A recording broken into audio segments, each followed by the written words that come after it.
ሰላም ውድ የሐሳብ ሜዳ ታዳሚዎቻችን፣ ዛሬ ደግሞ ለትውስታ ሜዳችን ተከታዩን ጽሑፍ መርጠንላችኋል። ታሪክን ለታሪክ ትተን ወደፊት ማሰብና መጓዝ መቻል አለብን ትላለች የጽሑፋችን አርዕስት።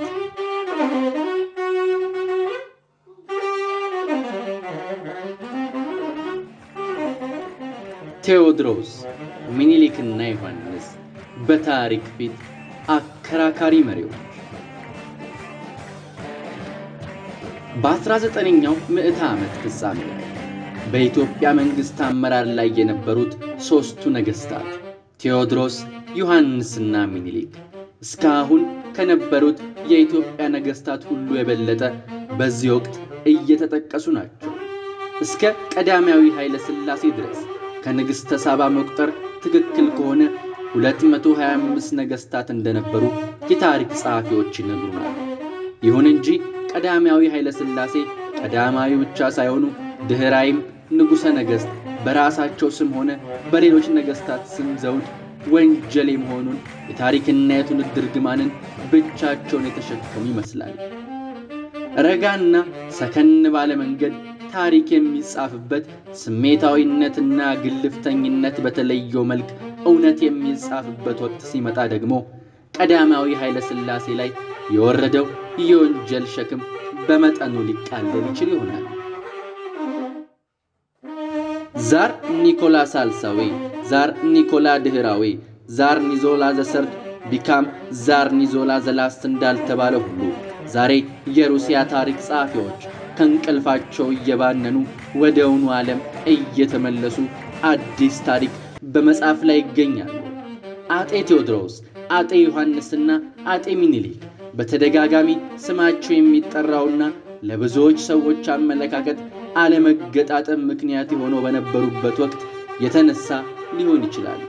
ምናልባትም ሦስቱም መሪዎች በነበሩበት ወቅት በዓላማቸው ላይ ተነስቶ የነበረው ቅራኔ እስከ ዛሬ ድረስ በዞረ ድምር መልክ መጥቶ ይሆናል። ምናልባትም እስካሁንም ድረስ እነዚህ መሪዎች የቆሙለት ዓላማና ግብ ምን እንደሆነ ማከራከሩን ስላላቆመም ይሆናል።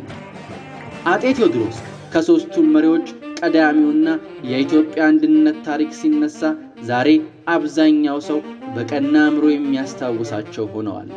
ዳሩ ግን ቢያንስ እስከ ዛሬ 30 ዓመት በፊት ቴዎድሮስን የኢትዮጵያ ሕዝብ የሚያውቃቸው በምን መልክ ነበር? ዓለምስ? ከዚህ ብንነሳ ስሜታዊነትና ራሳችን የፈጠርነውን ቴዎድሮስን ሳይሆን እውነተኛውን ቴዎድሮስ ለማወቅ ያመች ይሆናል። ቴዎድሮስ ማን ናቸው? ከልደት እስከ ሞት ያለው ታሪካቸውስ ምን ይመስላል? አጤ ቴዎድሮስ የኮሾ ሳጭ ልጅ መሆን አለመሆናቸው፣ ከንግሥት ሳባና ከሰለሞን ስርወ መንግሥት አንደኛው መሆን አለመሆናቸው አይደለም ትልቁ ጉዳይ። ስለ ሰለሞናዊ ሐረጋቸውና ዘውዴን በጉልበት ሳይሆን በሕግ መውረሳቸውን ሊያሳምኑን የሚፈልጉ አንዳንድ ጸሐፊዎች ለምሳሌ ገሪማ ታፈረ፣ መይሳው ካሳ፣ የቋራው አንበሳ፣ አቤ ጉበኛ፣ አንድ ለእናቱ በሚሉት መጽሐፎቻቸው እንደሚገልጡት ቴዎድሮስ የነጋሲ ወገን ናቸው። የገራሚ ታፈረ የዘር ቆጠራ ስልት እስከ አዳም የሚያደርስ ይመስላል። ለነገሩ ከ1966 ዓመተ ምህረት ወዲህ ከሰለሞንና ከንግሥት ሳባ ጀምሮ የዘር ግንድ እያሰሱ መቁጠር የቀረ ይመስላል። ያልቀረው በአብዛኛዎቹ አማሮች በተለይ ጎጃምና ጎንደር ከሱስንዮስ ጀምሮ ሐረግ መምዘዝ ነው። አንዳንድ ጸሐፊዎች ደግሞ በዘመነ መሳፍንት ፍጻሜ ላይ ኢትዮጵያን ወደ ቀደመው አንድነቷ የሚመልሳት የአንድነት ሕሳብ ያለው መሪና ጀግና አድርጎ ይቆጥሯቸዋል። ምናልባትም የቴዎድሮስ መንግሥት ጽናት ኖሮት ቢቆይ ኖሮ የሌለ ስርወ መንግሥታዊ መሠረት የሆኑ ነበር እንጂ ከዳዊት ልጅ ከሰለሞን ስርወ መንግሥት አይባልም፣ አካልም አልነበሩም ይላሉ። ቴዎድሮስ ናቸው። ከማንም በመወለድ የማይመኩ፣ በዳዊት አያትነት በሰለሞን ልጅነት የማይታበዩ ነበሩ የሚሉ አሉ። በዚህ አመለካከት ብርሃኑ ዘሪሁን ከአዲስ ዘመን ጋዜጣ ለሁለተኛ ጊዜ ተወግዷል። ሕዝብ ጀግና ይወዳል፣ ጀግና ያከብራል። እንኳን የራሱን ጀግኖች የሌሎችን አገሮች ጀግኖች ከታሪክ በሰማውና ባነበበው እስከ አምልኮ የሚደርስ ክብር ይሰጣቸዋል። ዊንስተን ቸርችል በ1942 እንደ አውሮፓውያን አቆጣጠር ለሃውስ ኦፍ ኮመንስ ባደረጉት ንግግር ለእንግሊዝ የጦር አዛዦች ያልሰጡትን ክብርና ሞገስ ያርከፈከፉት በጀርመን ፋሽስት የጦር አዛዥ በነበረው በፊልድ ማርሻል ሮሜል ላይ ነው። ጃንዋሪ 1942 ላይ ለሃውስ ኦፍ ኮመንስ ባደረጉት ንግግር ደፋርና ጥበብ የተሞላው የጦር አዛዥ ገጥሞናል።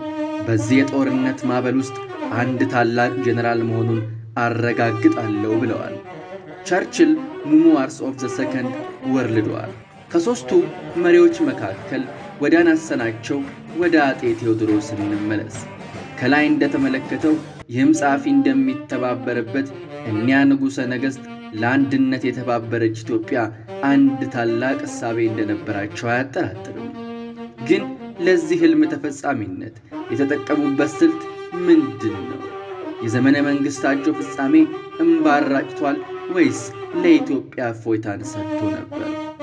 እስከ 1950 ድረስ ከ40 ዓመታት በላይ ያለው ትውልድ በመጀመሪያና በሁለተኛ ደረጃ ትምህርት ቤቶች በነበረበት ዘመን ቴዎድሮስ የሚታወቁት እንደ ዛሬው አመለካከታችን በታላቅ ንጉሠ ነገሥትነታቸው አልነበረም።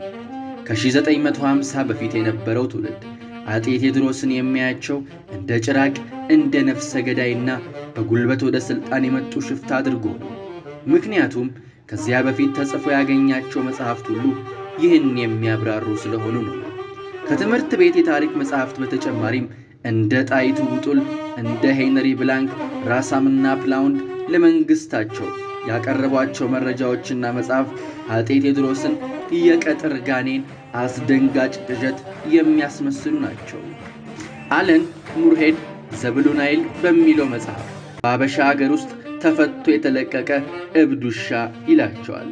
ቅኝ ገዢዎች ስለ ቴዎድሮስ ያሉትን የሚሉት ዋጋ ላይ ሰጠው ይችላል። ግን አንድ ነገር እውነት ነው።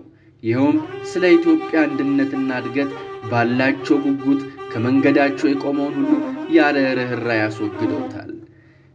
ገሬሚ ታፈረ ሌላው ቀርቶ አጤ ቴዎድሮስ ዘመቻ ሲሄዱ ውለው መሽቶባቸው ከአንድ ጎጆ እንዳደሩ ያወሳሉ። ሌሊት ቁንጫና ተዋን ሲያሰቃያቸው ያድራል። ገሪማ እንደሚሉት እንዳቃጠልኸኝ አቃጥልሃለሁ ብለው የደሃውን ጎጆ ጭምር አቃጥለው መንገዳቸውን ሄዱ። ገሪማ ታፈረ ይህን አድራጎት ከጀግንነት ጋር በቀጭን ቅር ያገናኙታል። ሌላው ቀርቶ አረጋውያን የማከብራቸው የኢትዮጵያ ታሪክ አባት ተክለ ጻዲቅ መኩሪያ አጤ ቴዎድሮስና የኢትዮጵያ አንድነት በሚል መጽሐፋቸው ቴዎድሮስ የፈጸሟቸውን የጭካኔ ተግባሮች ለመደበቅ ባይፈልጉም ይህን ያደረጉት ለኢትዮጵያ አንድነት ሲሉ ነው ወደሚል የድርጊት ትርጓሜ ያዘነብላሉ። አጤ ቴዎድሮስ የፈጸሙትን እጅና እግር መቁረጥ፣ አያሌ ሰዎች ሰብስቦ ማቃጠል ወዘተ ተግባር ለኢትዮጵያ አንድነት ሲሉ እንዳከናወኑ ለማመን ይቻላል። ለማመንም ከሚፈልጉ ሰዎች ተራ ውስጥ ለመግባት ይሻለው። ለአንድነት ሲባል የሚፈጸመውን የግድያ፣ የጭፍጨፋ፣ ኢሰብአዊ የሆነ ድርጊት የመቀበል ከቶንም የማሞገስ ሁኔታ ደግሞ እንደ ተናጋሪውና እንደ ተቀባዩ ነው። ቴዎድሮስ ከተደነቁበት ዮሐንስ ሊደነቁበት የማይችሉት ለምን ነው? ዮሐንስ በፈጸሙት ጭፍጨፋ ታሪክ ነፃ ካወጣቸው ምኒልክን ታሪክ ለምን ይኮንናቸዋል? ቤኒቶ ሙሶሎኒ ለነሱ ትናንት ትክክል የሆነው ዛሬ ለኛ ለምን ስተት ይሆናል ብሎ ከሱ ፊት የነበሩትን መሪዎች ተግባር እያነሳ መከራከሩ ይጠቀሳልና። የመንግስቱ ኃይለ ማርያም ገድል ጸሐፊዎች ለአምባገነኑ መሪ ጭፍጨፋ ተመሳሳይ ትርጓሜ እንዳይሰጡ ተፈራሉ። አጤ ቴዎድሮስ የኢትዮጵያን አንድነት ለማስከበር በብረት እጅ የመጠቀማቸውን ያህል አጤ ዮሐንስ ወይም አጤ ምኒልክ በአገዳ እጅና በጨፈቃ አልተጠቀሙም። አጤ ቴዎድሮስ ኢትዮጵያን የሚያስወርርና ቅኝ ግዛት ሊያደርስባት የሚችል ተግባር አልፈጸሙም። ከእንግሊዝ ንግሥት ቪክቶሪያ ለጻፉት ደብዳቤ መልስ ስላልመጣ የእንግሊዝን ዜጎች ማሰርን ምን አመጣው? ለቀኝ ግዛት አሰፍስፋ ለነበረችው እንግሊዝ በቂ የወረራ ሰበብ አልጠሩምን? ታሪክ እንደሚያወራው ፈረንሳይ አልጄሪያን የወረረችው አንድ የፈረንሳይ ዜጋ በአንድ አልጄሪያዊ በንፋስ ማራገቢያ ተመታ በሚል ሰበብ ነበር። አጤ ቴዎድሮስ ደግሞ የእንግሊዝን ዜጎች በማሰራቸው የኒያፒየር ኤክስፒዲሽን ተቀነባበረ። የኒያፒየር ቴልኮ እንግሊዛውያኑን እስረኞች ማስፈታት ብቻ ስለነበር በዚሁ አበቃ። አጤ ቴዎድሮስ በእኔ እምነት የእንግሊዝን ወረራ በዲፕሎማሲ ያለማወቅ ምክንያት ከጋበዙ በኋላ በወራሪው ሰራዊት ፊት ሕይወታቸውን አጥፍተዋል። ይህ ትክክል መሆን አለመሆኑ እንደገና ሊያከራክር ይችላል። እንደገና በእኔ እምነት ቴዎድሮስ ራሳቸውን ከሚጨርሱ ቢማረኩ ይመረጣል። ናፖሊዮን ቦናፓርቲ በእንግሊዝ ሰራዊት ተማርኳል። ተማርኮም አንድ ጊዜ በአልባ ሌላ ጊዜ በሳን ሄለን ደሴት ታስሯል። ከሳን ሄለን ደሴት አምልጦ ከምርኮ ለ100 ቀናት ፈረንሳይን እንደገና ገዝቷል። ቴዎድሮስ ግን በጦር ሜዳ ወድቀው ቀሩ። በሐቅ እንነጋገር ከተባለ ደግሞ ቴዎድሮስ ከናፖሊዮን የበለጠ ታሪክ ያወቃቸውና ያከበራቸው የጦርና የመንግስት መሪ አልሆኑ። ዛሬ አጤ ቴዎድሮስ በየወጣቱ ልብ ውስጥ ልዩ ስፍራ ያላቸው መሪ መሆናቸው እውነት ነው። ይህ ደግሞ ቀደም ሲል እንደገለጥነው ከ1950 ወዲህ ይልቁንም ከ1953 መፈንቅለ መንግስት ሙከራ ወዲህ የተፈጠረ ስሜት ነው። ከዚያ በፊት በጨካኝነት በጭራቅነትና በነፍሰ ገዳይነት የታወቁ የነበሩትን መሪ ወጣቱ ትውልድ እንደ አዳኝና ታላቅ መሪ መመልከት ያዘ። ከጭካኔና ከሽፍትነት ጋር እንደተቆራኘ ሲገለጥ የነበረውን የቴዎድሮስ ታሪክ በማደስ ረገድ ግንባር ቀደም ሆኖ መታየት የሚገባቸው የታወቁት ደራሲ ደጃዝማች ግርማቸው ተክለ ሐዋርያት ናቸው። ግርማቸው ለመጀመሪያ ጊዜ የቴዎድሮስን ታሪክ በቀና አመለካከት በታሪካዊ ልብወለድ ቲያትር አቀረቡ። ብርሃኑ ዘሪሁን የቴዎድሮስ እንባ፣ ጸጋዬ ገብረ መድኅን በቴዎድሮስ ቲያትሩ፣ ግርማ ታፈረ በመይሳው ካሳ የቋራው አንበሳ፣ አቤ ጉበኛ በአንድ ለእናቱ፣ በቅርቡ ደግሞ ተክለ ጻድቅ መኩሪያ በአፄ ቴዎድሮስና የኢትዮጵያ አንድነት መጽሐፋቸው ቴዎድሮስን የሚደግፉ ጽሑፎች ማቅረብ ያዙ። ሳሊያን የራሳቸው ቴዎድሮስ መሳል ያዙ። ስለ ቴዎድሮስ የሚወራው ሁሉ የማይታወቅና ልዩ ታሪክ መሆን ጀመረ። ለምን? ይህ ወቅት ጀግና የሚፈለግበት ስለሆነ የራሳችንን ጀግና እንፍጠር በሚል መነሻ የተጀመረ ይመስላል። የራሳችንን ቴዎድሮስ ፈጠራ የገባ ነው አጤ አምደ ጽዮን የኖሩበት ዘመንና የፈጸሙት ጀብድ እየራቀ ስለሄደ ካልሆነና ታሪካቸውን በውል ባለማወቃችን እንጂ የእሳቸውንም ገድል እናጋንን ነበር። ይበልጥ ይመቻል። ማን ያውቃል ከጥቂት ዘመናት በኋላ ቀዳማዊ ኃይለ ሥላሴ በቴዎድሮስ እግር ተተክተው በታላቅ አመራርና በአንድነት ጠባቂነት በአባት መሪነት ሊጠቀሱ ይችሉ ይሆናል። ዓላማችን ጀግናና መሪ መፈለግ እስከሆነ ድረስ።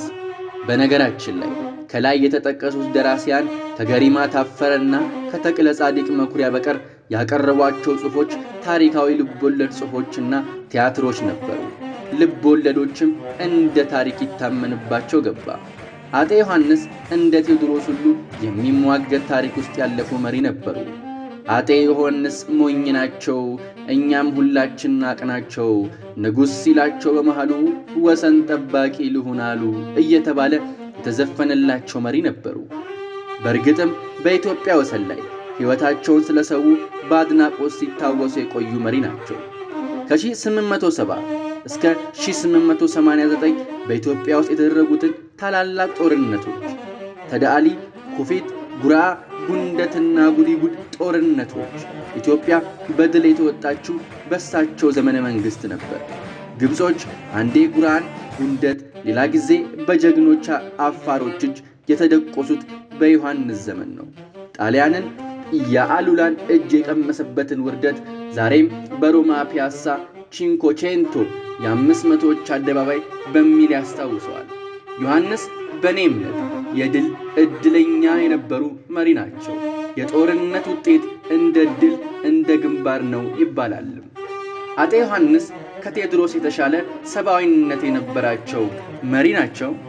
ታሪካቸው ይህን አያረጋግጥም።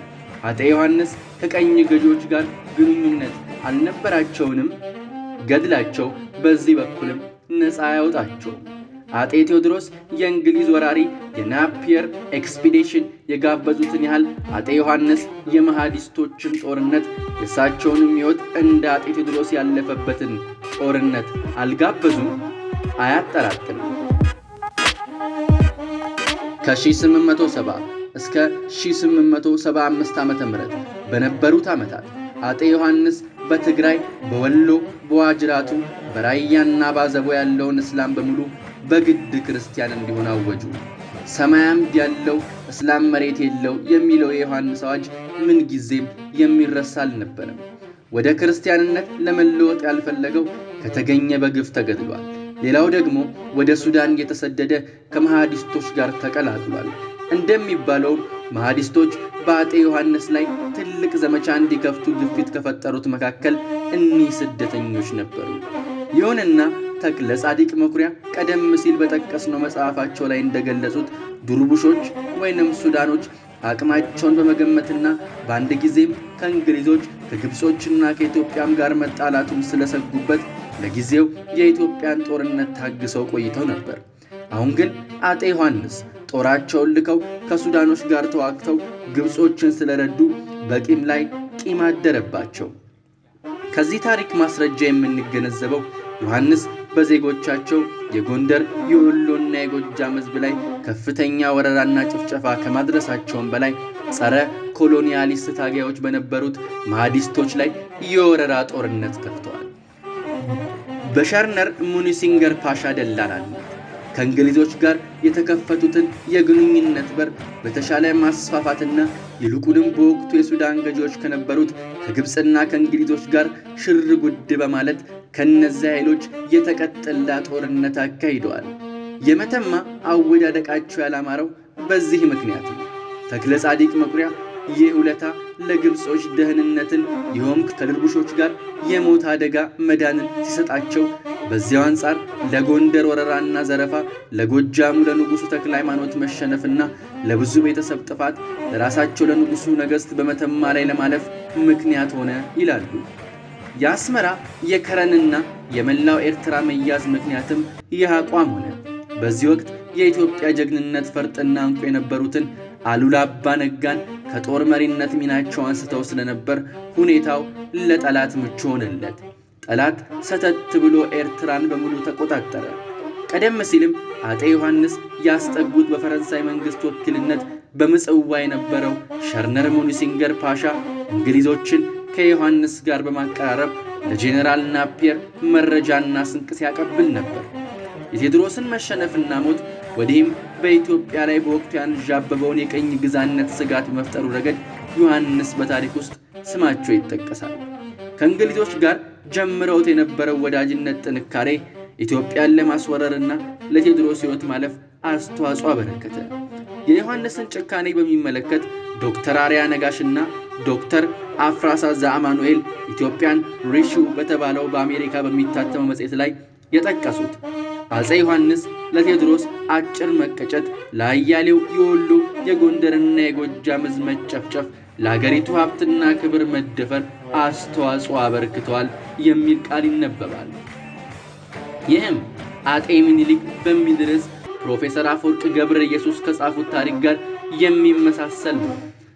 ሁለቱ ምሁራን በዲሴምበር 1992 በኢትዮጵያ ሪቪው ላይ ባቀረቡት አጤ ዮሐንስ የወሎንም ንጉሥ በጋለ ቢላው ዓይናቸውን እንዳወጡ ይዘግባሉ። ንጉሥ ሚካኤል ቀድሞ መሐመድ አሊ በግድ 2 ጊዜ ክርስትና መነሳት ነበረባቸው።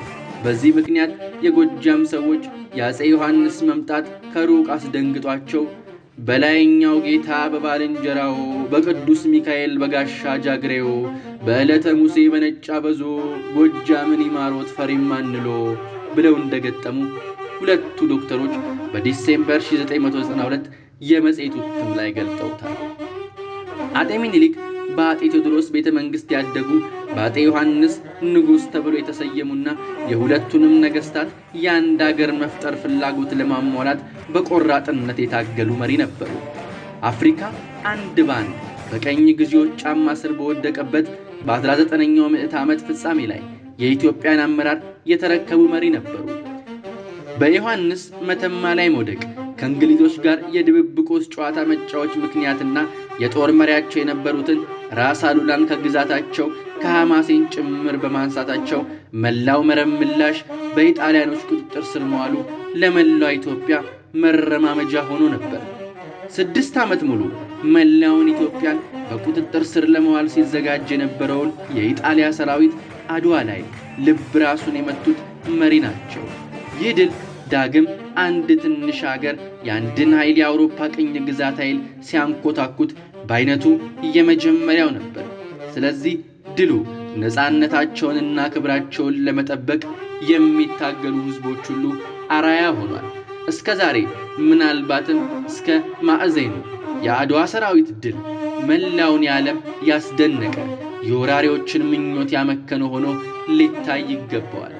አቶ ተክለ ጻዲቅ መኩሪያ አጼ ሚኒሊክና የኢትዮጵያ አንድነት በተባለው መጽሐፋቸው እንደገለጹት ኢጣሊያኖች ራሳቸውን እንዲያደንቁት ተገደዋል።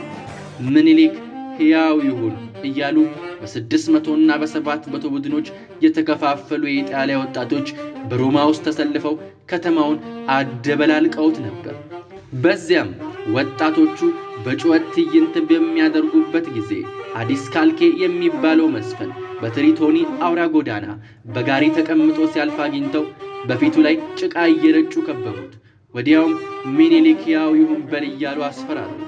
ክሪስፒ ይውደቅ ሚኒሊክ ሕያው ይሁን የሚለው ጩኸት በወጣቶቹ ዘንድ በርክቶ ነበር ይላሉ። በጠቅላላው የአድዋው ጀግና የአጤ ሚኒሊክ ድል በአውሮፓ የፈጠረውን ስሜት በዚሁ መጽሐፍ ውስጥ በሰፊው መመልከት ይጠቅማል። ይህ ድል የኢትዮጵያ ብቻ ሳይሆን እስከ ዛሬ ድረስ የጭቁን ህዝቦች ድል ሆኖ ይታያል። የአርነት ንቅናቄዎች በኩራት ያስቡታል። በዓለም ታሪክ ውስጥ ሁነኛ ስፍራ የያዘ ተጋድሎ በመሆኑ የኢትዮጵያ ተከታታይ ትውልዶች ሁሉ ያከብሩታል። ሚኒሊክን ዘወትር ያው ከሚያደርጋቸው ተግባራት መካከል አንደኛው የአድዋ ጦርነት ነው።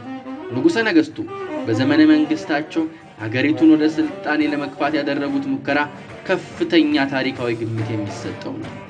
ሚኒሊክ ያልጀመሩት የለም ሲባል ኖሯል።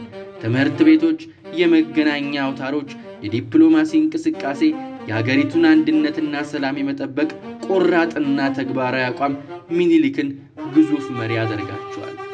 አጤ ሚኒሊክ እንደ ቴዎድሮስና እንደ ዮሐንስ የሀገሪቱን አንድነት ለማስከበርና መንግስታዊ ጽናት ለማረጋገጥ ሰራዊታቸውን ወደ ልዩ ልዩ ክፍለ ሀገራት ልከዋል። ይህ ሰራዊት ደግሞ በሰላም ማስከበር ተልዕኮ ወቅት ቅራኔ ሲፈጠርበት በጉልበት ተጠቅሟል። በመካከሉ ህዝብ ተጎድቷል። ሰራዊቱ ዝርፊያ የፈጸመባቸው ወቅቶች ብዙ ናቸው። የዮሐንስ ሰራዊት እንዲሁ ፈጽሟል። በዚሁ መካከል ግልጽ መሆን የሚገባው ሰራዊቱ እንዲህ አይነት የሽብር ተግባር ሲፈጽም ሚኒሊክ ህዝቤን አትበድሉ ይሉ እንደነበር ይወሳል። የህዝብ አባት በመባል በደግነትና በርህራሄያቸው እምዬ ሚኒሊክ በሚል ቅጽል ስም ይጠቀሳሉ።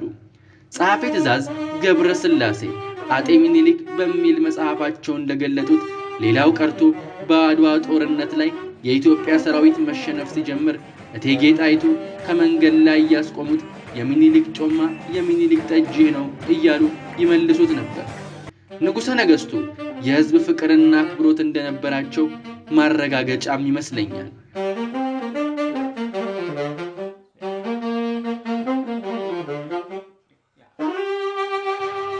ማጠቃለያ፣ እነዚህ ሶስት መሪዎች በተለያዩ የክፍለ ሀገራት ተወላጆች ዘንድ የተለያየ ጭካኔ ተግባር ፈጽመዋል በሚል የፖለቲካ እርግማን ኢላማ እየሆኑ ይገኛሉ።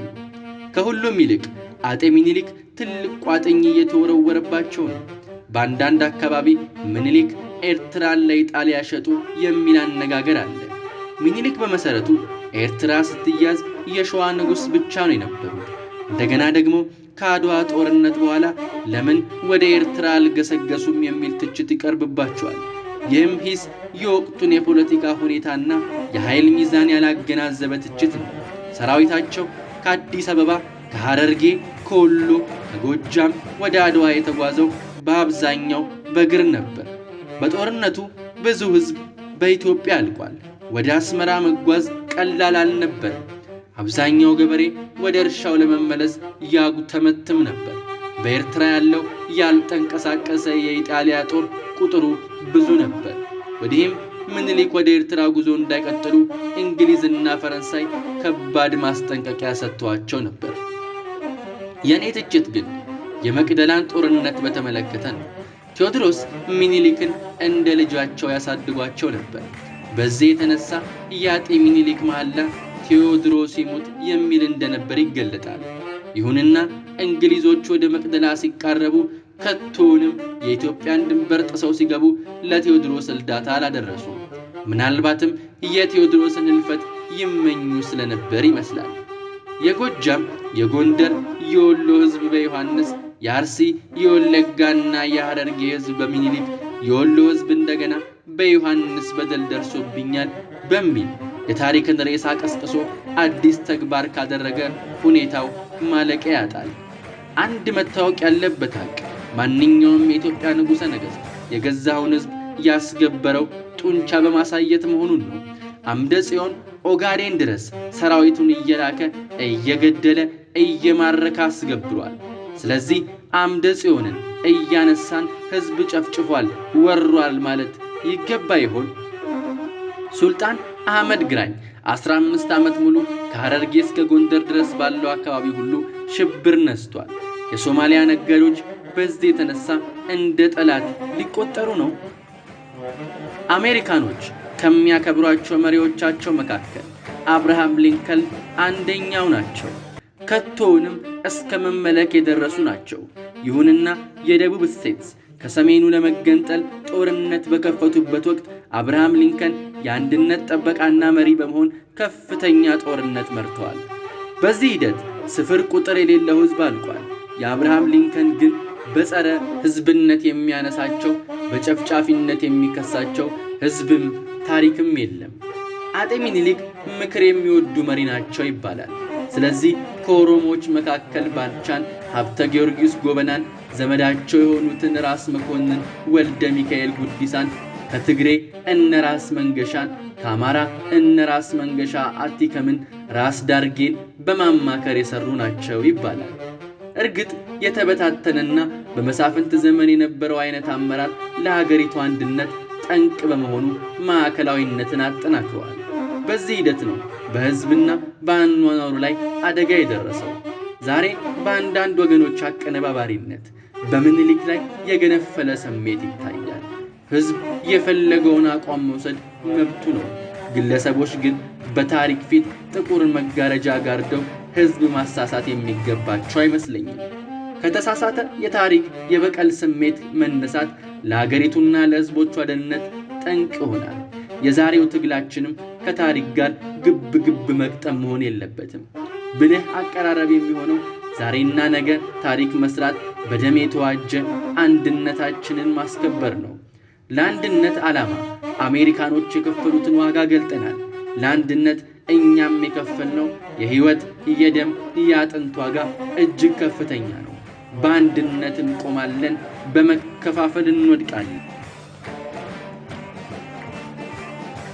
ጽሑፉን ከጦቢያ መጽሔት መጀመሪያ እትም ቁጥር 1 ሚያዝያ 1984 ከታሪክ አምድ አደፍርስ አየለ እንደጻፈው እንዲች አድርሰናችኋል። ውድ የሐሳብ ሜዳ ታዳሚዎች ሐሳብ ሜዳችንን ሰብስክራይብ በማድረግ የደውል ምልክቷን በመጫን ከኛ ጋር ቤተሰብ ይሁኑ።